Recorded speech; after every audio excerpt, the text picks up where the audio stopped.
Hello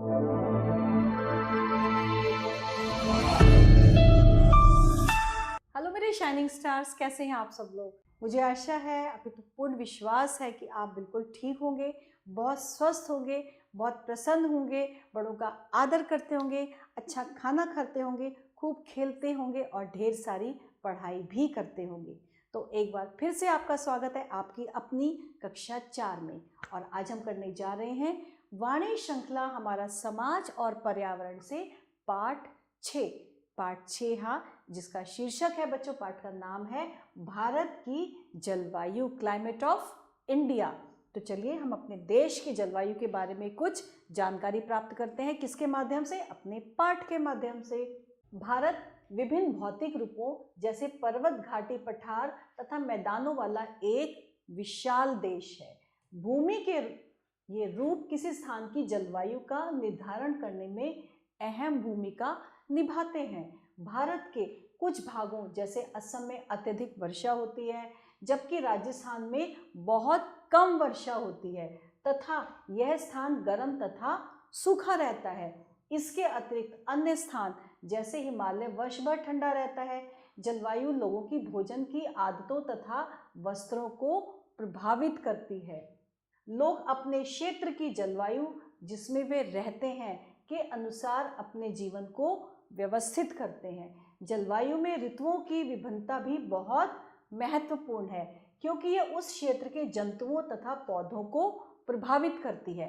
इन सब विभिन्नताओं के होते हुए भी एक बात पूरे भारत में पाई जाती है। वो कौन सी बात? वह ऋतुओं का चक्र। भारत में मुख्य रूप से कितनी ऋतुएं होती हैं बच्चों? 3 ऋतुएं होती हैं, गर्मी, वर्षा और सर्दी। अब सबसे पहले हम गर्मी की ऋतु के बारे में बात करेंगे। हमारे देश में यह ऋतु मार्च के महीने से प्रारंभ हो जाती है। मई और जून महीने में सबसे अधिक गर्मी पड़ती है। इस ऋतु में उत्तरी भारत बहुत अधिक गर्म रहते हैं। यहाँ शरीर को झुलसाने वाली गर्म हवाएं चलती हैं, जिसे हम क्या बोलते हैं? जिसे लू कहते हैं। और कभी कभी इतनी अधिक गर्मी पड़ती है कि कुछ लोगों की मृत्यु भी हो जाती है। मरुस्थलीय क्षेत्रों में भी बहुत अधिक गर्मी पड़ती है। इन भागों में धूल भरी आंधियां चलने लगती हैं। कुछ लोग इसे भीषण गर्मी से बचने के लिए उत्तर के पर्वतीय भागों में चले जाते हैं। पर्वतीय भागों में मौसम सुहावना रहता है। हिमालय के ऊंचे पर्वतों पर गर्मी में भी बर्फ जमी रहती है। मसूरी, शिमला, नैनीताल, कुल्लू मनाली, दार्जिलिंग आदि पर्वतीय स्थानों पर मौसम कैसा रहता है बच्चों? वहाँ पे मौसम सुहावना रहता है। क्यों? क्योंकि वहाँ पे इतनी गर्मी नहीं पड़ती है, क्योंकि वो पर्वतीय स्थान है, इसलिए। वर्षा ऋतु, अब हम करेंगे बात वर्षा ऋतु के बारे में जानेंगे। दक्षिण भारत में उत्तर भारत की अपेक्षा गर्मी कम पड़ती है। समुद्र तट पर बसे नगर समुद्र के ठंडे प्रभाव के कारण अधिक गर्म नहीं होते हैं, क्योंकि जब गर्म हवाएं समुद्र के पानी के ऊपर से होकर गुजरती हैं तो वे ठंडी हो जाती हैं। गर्मी की ऋतु के तुरंत बाद वर्षा ऋतु प्रारंभ हो जाती है और भारत के कई भागों में जून माह से ही वर्षा प्रारंभ हो जाती है। इस समय हवाएं समुद्र से स्थल की ओर चलने लगती हैं। ये हवाएं जल वाष्प से भरी होने के कारण मानसूनी हवाएं कहलाती हैं। हमारे देश में अधिकतर वर्षा इन्हीं हवाओं के कारण होती है। किसके कारण? मानसूनी हवाओं के कारण वर्षा होती है हमारे देश में। अरब सागर एवं बंगाल की खाड़ी से चलने वाली नम हवाएं क्रमशः सबसे पहले पश्चिमी तट एवं भारत के उत्तरी पूर्वी प्रदेशों में भारी वर्षा करती हैं। जुलाई के मध्य तक लगभग पूरे देश में वर्षा होने लगती है। हमारे देश के अधिकतर भागों में सबसे अधिक वर्षा कब होती है? जुलाई और अगस्त के महीनों में होती है। भारत का पश्चिमी तट पूर्वी तट की अपेक्षा अधिक वर्षा प्राप्त करता है। मेघालय में सबसे अधिक वर्षा होती है। राजस्थान तथा गुजरात में स्थित कच्छ की खाड़ी में बहुत कम वर्षा होती है। भारत में वर्षा का वितरण इतना असमान है कि कुछ क्षेत्रों में अत्यधिक वर्षा के कारण बच्चों बाढ़ आ जाती है और कुछ क्षेत्रों में वर्षा न होने के कारण भयंकर सूखा पड़ जाता है। तो आप देखो कि कितना असमान है, समान नहीं है, बहुत ही असमान है। और जानने योग्य तथ्य, 26 जुलाई 2005 को वर्षा ऋतु में मुंबई में मूसलाधार वर्षा हुई, जिसने शहर में बाढ़ ला दी थी तथा उसे स्थिर कर दिया था। मुंबई शहर में 2005 में इतनी अधिक वर्षा हुई थी कि वहां पे शहर में ही बाढ़ आ गई थी। और अब है सर्दी की ऋतु। यह ऋतु नवंबर माह से शुरू होकर मार्च के मध्य तक रहती है। इन महीनों में दिन छोटे और रातें लंबी होती हैं। दिसंबर और जनवरी के महीनों में सबसे अधिक सर्दी पड़ती है। इन दिनों हिमालय की पर्वतमालाओं पर भारी हिमपात होता है। सर्दी की ऋतु में पहाड़ों पर भारी हिमपात होने से उत्तर के मैदानी भागों में कड़ाके की ठंड पड़ती है और ये ठंडी हवाएं शीतलहर कहलाती हैं। इस ऋतु में कुछ लोग मोटे व ऊनी वस्त्र पहनना पसंद करते हैं। वे गर्म चीजें खाना तथा चाय कॉफी पीना भी अधिक पसंद करते हैं। मरुस्थलीय भागों में रातें बहुत अधिक ठंडी होती हैं, लेकिन दक्षिणी भाग में उत्तर भारत की अपेक्षा ठंड जो होती है वो कम पड़ती है। केरल और तमिलनाडु आदि राज्यों में सर्दी की ऋतु नहीं होती, वहाँ सर्दी होती ही नहीं है, वहाँ केवल नाम मात्र की ठंड पड़ती है। उपरोक्त 3 ऋतुओं के अतिरिक्त 2 ऋतुएं अभी और भी हैं। वो 2 ऋतुएं कौन सी हैं बच्चों? एक है पतझड़ ऋतु। कौन सी है? पतझड़ ऋतु।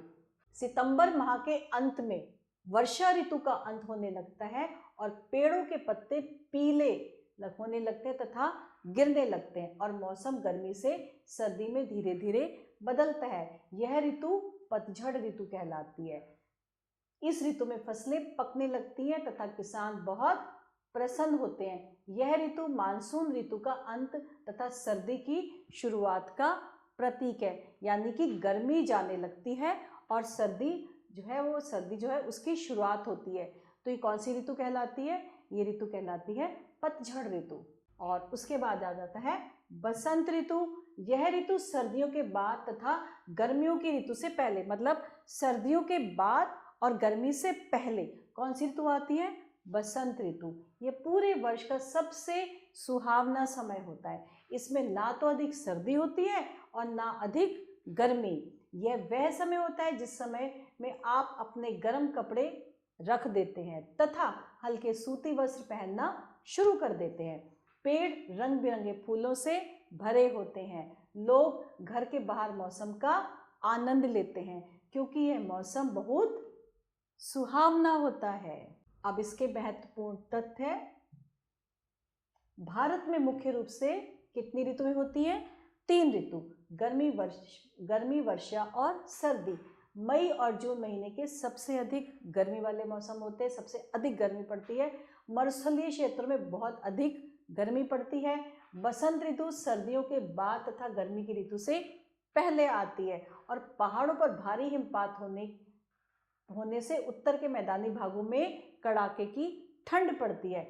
इसके अतिरिक्त 2 अन्य ऋतु हैं, पतझड़ तथा बसंत ऋतुएं। और अब हम क्या करेंगे बच्चों? अब हमने पाठ को अच्छे से पढ़ लिया है और हम सही विकल्प पर सही का निशान लगाएंगे। सबसे पहले है, भारत में मुख्य रूप से ऋतु हैं 4, 1, 3 या 2। भारत में मुख्य रूप से 3 ऋतु हैं, गर्मी, ग्रीष्म ऋतु, वर्षा ऋतु और शीत ऋतु। तो इसमें हमने 3 के आगे निशान लगा दिया। मई और जून महीने के सबसे अधिक पड़ती है क्या? मई और जून के महीने में सबसे अधिक पड़ती है गर्मी, सर्दी, वर्षा। या सभी मई और जून में पड़ती है गर्मी।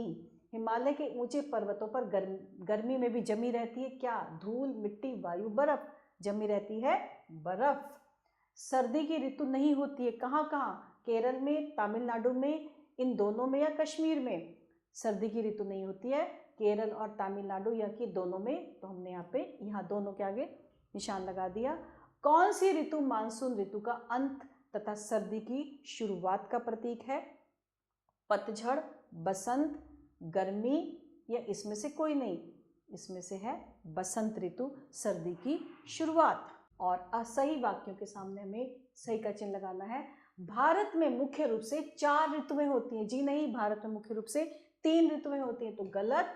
मई और जून महीने में सबसे अधिक सर्दी पड़ती है, गलत। मई और जून में तो सबसे अधिक गर्मी पड़ती है। हमारे देश में अधिकतर वर्षा मानसूनी हवाओं के कारण होती है, बिल्कुल सही। केरल और तमिलनाडु में कड़ाके की ठंड होती है। केरल और तमिलनाडु राज्यों में कड़ाके की ठंड तो होती ही नहीं है, ये भी गलत। बसंत ऋतु गर्मी की ऋतु से पहले आती है। जी हाँ, बसंत ऋतु गर्मी की ऋतु से पहले आती है। और अब है सुमेलित कीजिए। ग्रीष्म ऋतु जून से जुलाई बहुत अधिक गर्मी, शीत लहर कहलाती है।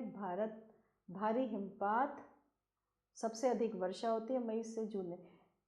ग्रीष्म ऋतु को हमने मई से जून में मिला दिया, ग्रीष्म ऋतु को मई से जून में मिला दिया। अब है शीत ऋतु। शीत ऋतु जून से जुलाई बहुत अधिक गर्मी, शीतलहर दिसंबर से जनवरी। शीत ऋतु को हमने मिला दिया दिसंबर से जनवरी में। वर्षा ऋतु जून से जुलाई। जी हाँ, वर्षा ऋतु जून से जुलाई। मरुस्थलीय क्षेत्रों में बहुत अधिक गर्मी पड़ती है, हमने मिला दिया क्योंकि मरुस्थल में बहुत ज़्यादा गर्मी पड़ती है, तो हमने इससे मिला दिया। ठंडी हवाएं क्या कहलाते हैं? शीतलहर। तो हम ढूंढेंगे शीतलहर कहलाती हैं। ये रहा, ठंडी हवाएं शीतलहर कहलाती हैं। पहाड़ों पर क्या पड़ती है बच्चों? पहाड़ों पर बर्फ पड़ती है, तो हमने भारी हिमपात होता है, मिला दिया।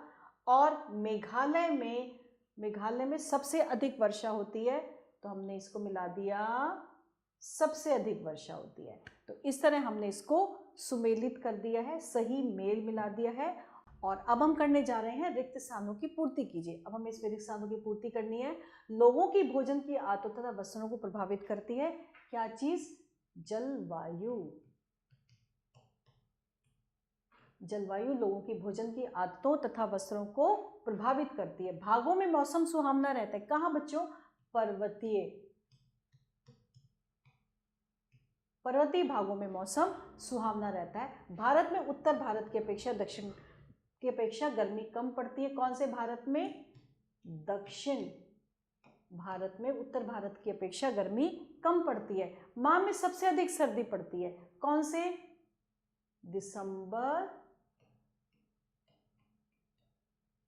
दिसंबर और जनवरी माह में सबसे अधिक सर्दी पड़ती है। हिमालय की पर्वतमालाओं पर भारी होता है। क्या होता है बच्चों? भारी हिमपात होता है।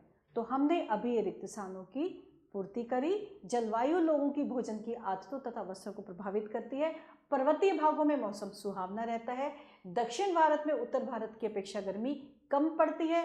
दिसंबर जनवरी माह में सबसे अधिक सर्दी पड़ती है और हिमालय की पर्वतमालाओं पर भारी हिमपात होता है। और इसके बाद है प्रश्न उत्तर। तो मेरे प्यारे बच्चों, पाठ आपको बहुत आसानी से समझ में आ गया होगा और इसके उत्तर आपको स्वयं देने होंगे।